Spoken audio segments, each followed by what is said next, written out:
اعوذ باللہ من الشیطان الرجیم بسم اللہ الرحمن الرحیم.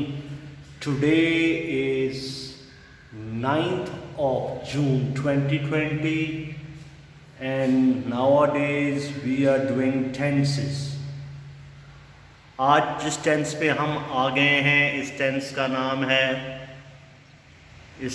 نام ہے past continuous tense. Past continuous tense کو کہتے ہیں فعل ماضی جاری. کل ہم کر رہے تھے پریزنٹ کنٹینیوس ٹینس اور میں نے کل آپ کو بتایا تھا کہ جس بچے کو پریزنٹ کنٹینیوس ٹینس کی سمجھ آ جائے گی اس بچے کے لیے پاسٹ کنٹینیوس ٹینس بھی بہت آسان ہو جائے گا. تو دیکھتے ہیں پاسٹ کنٹینیوس ٹینس کی ڈیفینیشن قاعدہ کیا ہے. اگر کوئی کام زمانہ ماضی یعنی گزرے ہوئے زمانے میں جاری رہے یا ہو رہا ہو تو اسے اردو میں فعل ماضی جاری اور انگریزی میں پاسٹ کنٹینیوس ٹینس کہتے ہیں.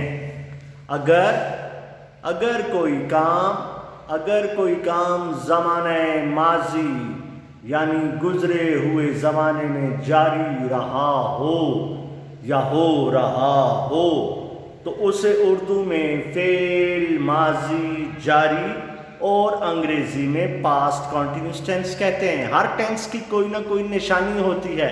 جیسے کل ہم نے کیا تھا پریزنٹ کنٹینیوس ٹینس تو نشانی پریزنٹ کی رہا ہے، رہی ہے، رہے ہیں، رہا ہوں، رہی ہوں، رہے ہو. تو پاسٹ کنٹینیوس ٹینس کی نشانی ہے رہا تھا، رہی تھی، رہے تھے، رہی تھیں. یہ پٹھان لوگ تھیں کو بولتے ہیں تیں نہیں ہے، یہ تھیں گلے سے آواز آئے گی. رہا تھا، رہی تھی، رہے تھے، رہی تھی. اب پاسٹ کنٹینیوس ٹینس کیا ہوتا ہے غور سے سمجھ لیں، کوئی مشکل بات نہیں ہے. کل ہم نے پریزنٹ کیا تھا اور میں نے آپ کو سمجھایا تھا کہ میں پڑھا رہا ہوں، آپ کانوں سے سن رہے ہیں. تو اگر کوئی کام موجودہ زمانے میں جاری رہے تو پریزنٹ کنٹینیوس ٹینس کہلاتا ہے، اور اگر کوئی کام زمانہ ماضی یعنی گزرے ہوئے زمانے میں جاری رہا ہو اسے پاسٹ کنٹینیوس ٹینس کہتے ہیں. جیسے میں آپ کو ایگزامپل دیتا ہوں. کل یعنی today is 9th of June تو yesterday was 8th of June. تو on 8th of June I was teaching you present continuous tense. تو پاسٹ کنٹینیوس ٹینس کیا ہے؟ اگر کوئی کام گزرے ہوئے زمانے میں جاری رہا ہو. جیسے میں کل پڑھا رہا تھا، تقریباً یہی وقت تھا. کل میں پڑھا رہا تھا، آپ کانوں سے سن رہے تھے. تو جو کام گزرے ہوئے زمانے میں جاری رہا ہو، جیسے آپ بولیں ہم میچ دیکھ رہے تھے، ہم عید منا رہے تھے. اب دیکھتے ہیں اس کی ڈیفینیشن انگلش میں کیسے بولیں گے. دا پاسٹ کنٹینیوس ماضی جاری. دا پاسٹ کنٹینیوس کو پاسٹ پروگریسو بھی بولتے ہیں.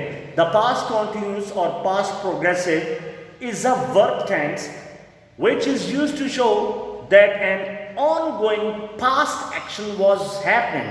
and کا مطلب ہے ایک an ongoing past action یعنی کوئی ایکشن جو گزرے ہوئے زمانے میں جاری رہا ہو.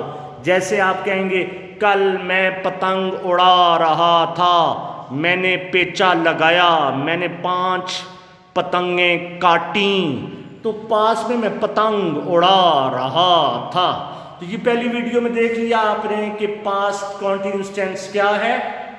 اب اگلی ویڈیو میں آپ کو میں اس کا یوز بتا دوں گا. Thank you.